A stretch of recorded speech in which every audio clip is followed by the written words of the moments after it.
Brave New World, Chapter 3.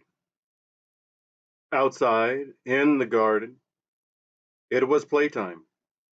Naked in the warm June sunshine, 600 or 700 little boys and girls were running with shrill yells over the lawns, or playing ball, or squatting silently in twos and threes among the flowering shrubs.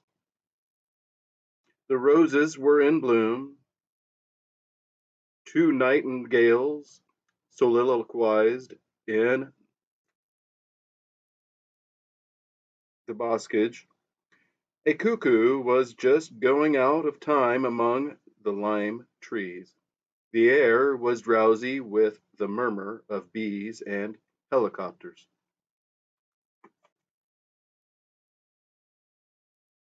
The director and his students stood for a short time watching a game of centrifugal bumble puppy. 20 children were grouped in a circle round a chrome steel tower. A ball thrown up so as to land on the platform at the top of the tower rolled down into the interior, fell on a rapidly revolving disc, was hurled through one or other of the numerous apertures pierced in the cylindrical casing, and had to be caught. Strange, mused the director as they turned away. Strange to think that even in our Ford's day, most games were played without more apparatus than a ball or two, and a few sticks, and perhaps a hit of netting. Imagine the folly of allowing people to play elaborate games which do nothing whatever to increase consumption. It's madness.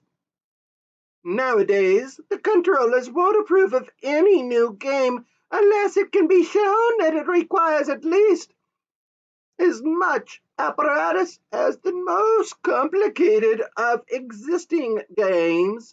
He interrupted himself. That's a charming little group, he said, pointing. In a little grassy bay between tall clumps of Mediterranean heather, two children, a little boy of about 7 and a little girl who might have been a year older, were playing very gravely and with all the focused attention of scientists intent on a labor of discovery, a rudimentary sexual game. Charming, charming, the DHC repeated sentimentally. Charming, the boys politely agreed, but their smile was rather patronizing. They had put aside similar childish amusements too recently to be able to watch them now without a touch of contempt.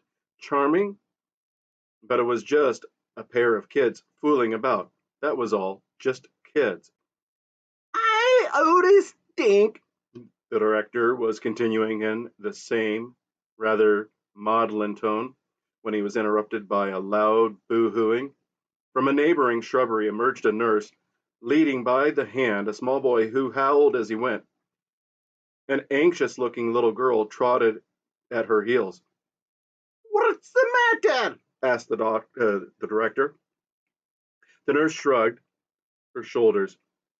Nothing much, she answered. It's just that this little boy seems rather reluctant to join in the ordinary erotic play. I'd noticed it once or twice before, and now again today. He started yelling just now.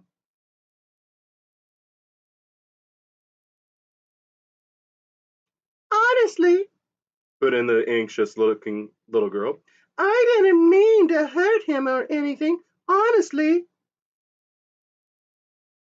Of course you didn't, dear, said the nurse reassuringly. And so, she went on, turning back to the director, I'm taking him in to see the assistant superintendent of psychology just to see if anything's at all abnormal. Quite right, said the director. Take him in. You stay here, little girl. he added as the nurse moved away with her still howling charge. What's your name? Polly Trotsky, And a very good name, too, said the director. Run away now, and see if you can find some other little boy to play with.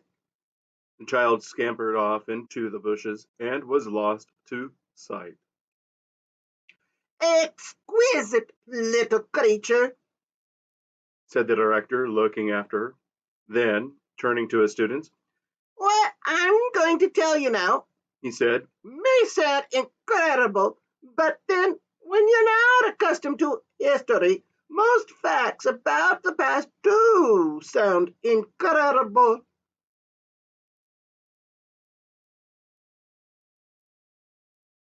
he let out the amazing truth. For a very long period before the time of our Ford, and even for some generations afterwards, erotic play between children had been regarded as abnormal.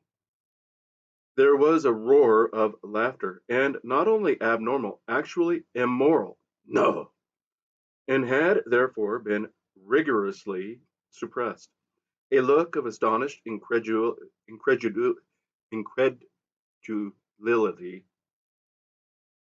appeared on the faces of his listeners. Poor little kids not allowed to amuse themselves? They could not believe it. Even adolescents, The DHC was saying. even adolescents like yourselves. Not possible.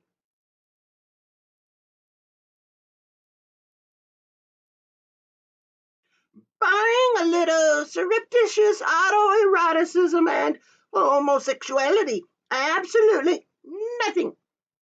Nothing? In most cases, till they were over 20 years old. 20 years old, echoed the students in a chorus of loud disbelief. 20! The director repeated. I told you that you'd find it incredible. But what happened? They asked. What were the results? The results were terrible. A deep, resonant voice broke startling into the dialogue. They looked around. On the fringe of the little group stood a stranger, a man of middle height, black haired, with a hooked nose, full red lips, eyes very piercing and dark. Terrible, he repeated. The DHC had at that moment sat down on one of the steel and rubber benches conveniently scattered through the gardens. But at the sight of the stranger, he sprang to his feet and darted forward, his hand outstretched, smiling with all his teeth, effusive. Controller, what an unexpected pleasure. Boys, what are you thinking of? This is the controller. This is his fourth ship, Mustafa Mond. In the 4,000 rooms of the center, the 4,000 electric clocks simultaneously struck 4. Discarnate voices called from the trumpet mouths. Main duty shift off duty. Second duty shift take over.